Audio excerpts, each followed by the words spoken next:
tester's paint, paint brushes, sponge brushes, scissors, razor pens or box cutters, Dremel tool, epoxy sculpt, conduit, 2 to 4 hot cocoa containers, various diameter PVC, old sunglass lenses, cardstock, cardboard poster tubes, aquarium hosing, masking tape, PVA glue, and so much hot glue. Cut 3 19.5-inch circles. Draw this pattern onto a sheet of foam. I use stock photos and replica prop form to get it right. The cylinder of the robot's body is about 17.5 inches tall. This video is going to be really long if I tell you all the measurements for each box in real time, like this. This one turned out to be exactly 10.5 inches as well, and since it's directly in the center, it is 6 inches from either end. Oh my god, it's so boring. So I'm just gonna freeze frame some shots next to the yardstick so you can get an idea. Cut off the excess. When you buy EVA foam, it comes with these weird pieces on the edge, so cut them to about 17 inches long. They will come in handy later. Cut out these 7 pieces as well as the notches for the vent. Glue 4 of them back in so that they are depressed about halfway. Glue the foam strips from earlier onto one of the large circles like so. Make sure they are attached securely. Slowly attach the front panel. Build this detail piece and 2 foam boxes with curved edges to go behind the openings on the main panel. Find the center of the circle and glue this nub onto it. Use cardboard poster tubes to make a lowercase t for teamwork.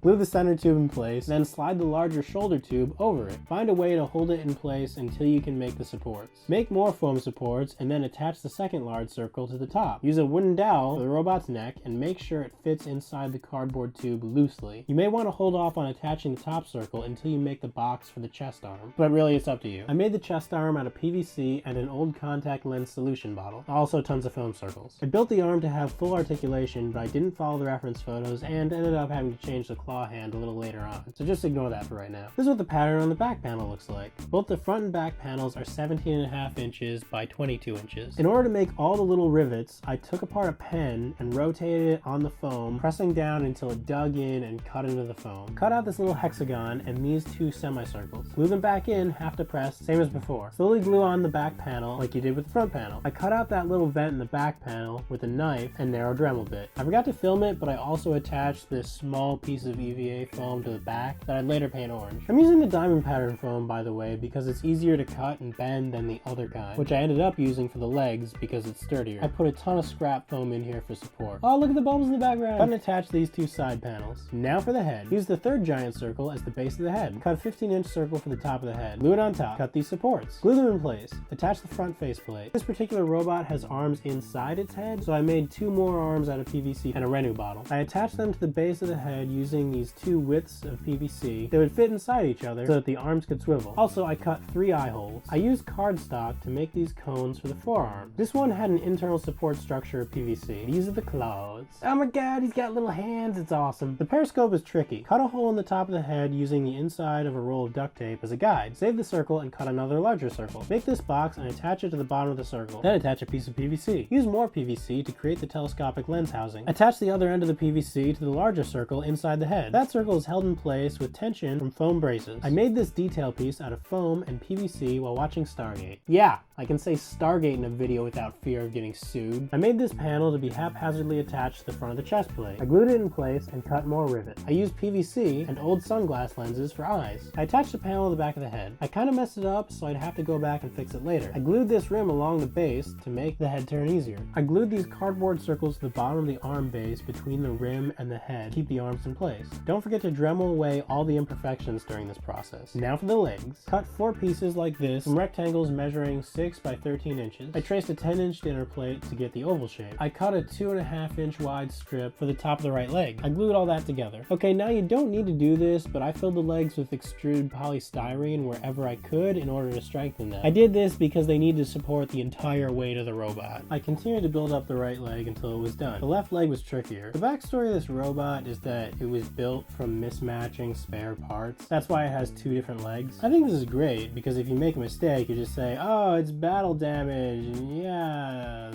Now for the feet. Cut these 4 pieces. Cut 4 7 by 1 inch pieces for the tops of the feet. Trace this onto the inside facing edge and cut it out. Begin assembling the feet. The soles are 7 by 12 inches. Cut these pieces for the outward facing side. Cut these narrow strips for the inward facing side. Build up this detail piece. Drill these holes into the ankles. Not sure why I shot this in infrared. Attach the feet to the legs by sliding the ends of the legs through the notch in the feet, and then slide a length of PVC through the hole in the ankle. Then securely fix the PVC to the interior of the foot. So every time I visit my grandparents, they give me a jar of grape jelly and a container of hot chocolate mix. Which is weird because before they started doing that, I'd never ate either of those things. Anyway, as a result, I now have 5 jars of grape jelly and 4 containers of hot cocoa in my fridge. I thought I'd put these 2 containers to good use. I cut the rims off. I only had 2 of this shape, so I extended them with foam and cardstock. Then I attached them to the feet as well as this small strip of cardstock to the outer detail piece. Chopper has a cone underneath him to hide his center wheel and a rocket thruster, so I made that out of foam and cardstock. I made these pneumatic pumps out of PVC, foam, and wood left over from one of my robot arm builds. The blue shape on top is scrap polystyrene. Now for the most time-consuming part of the build. Mix a solution of equal parts PVA glue and water. Now paint that over the entire robot at least 6 times. This is necessary, otherwise the paint won't adhere properly and the whole thing will look awful. This will take about 1 million years because you have to wait for each layer of paint to dry, and you'll go through at least 5 sponge brushes. This is what he should look like after the glue phase. I realized that I'd forgotten about his antenna, so I built one out of foam and PVC and sponge brush handles. I attached it and painted it with 6 more layers of glue. Apply epoxy sculpt everywhere that you see a gap or a seam. You really have to do this step outside or in an open garage, someplace where there's a lot of ventilation, because it stinks. But it's raining outside, so there's nothing I can do right now but wait. While you wait for it to dry, paint the arm silver. Sand the epoxy sculpt. I painted the body with a base coat of dark gray and a top coat of white. I did an extremely light dusting of white so that the gray would show through and look like weathering. Use masking tape to mask off areas that you want to remain gray. I painted the head gloss orange. I really should have done flat orange, but I didn't have that color, and I can always go back and sand it to make it flat orange. I masked the front like so in order to paint that one sliver of orange. Once that's done, peel away the masking. Mask off these areas and paint the corresponding ones yellow. Then add more weathering to the front with gray spray paint and remove the masking to get those little white squares. Mask the head and paint the inside of the mask area with yellow. I need to do 2 coats. Use the same technique when adding black, although it occurs to me that I could have used a ruler and a Sharpie for some of this. Remove the masking, touch up the edges, and you're done. Although in all honesty, this project will never really be done for me. I just thought this would be a good stopping point. Also, I ran out of paint. In the future, I'll definitely touch up the paint job, at least on the right leg. I'm pretty happy with how the head and torso came out. And I'll make doors for the head arms and find a lens that actually fits in that periscope. What I really want to do is add lights and servos and a data recorder so that it can move and light up and make noise. But really, all that stuff I can do in post, so for now, I'm good with it as is. Thanks for watching. If you want to check out more of my prop tutorials, then you can do that right here.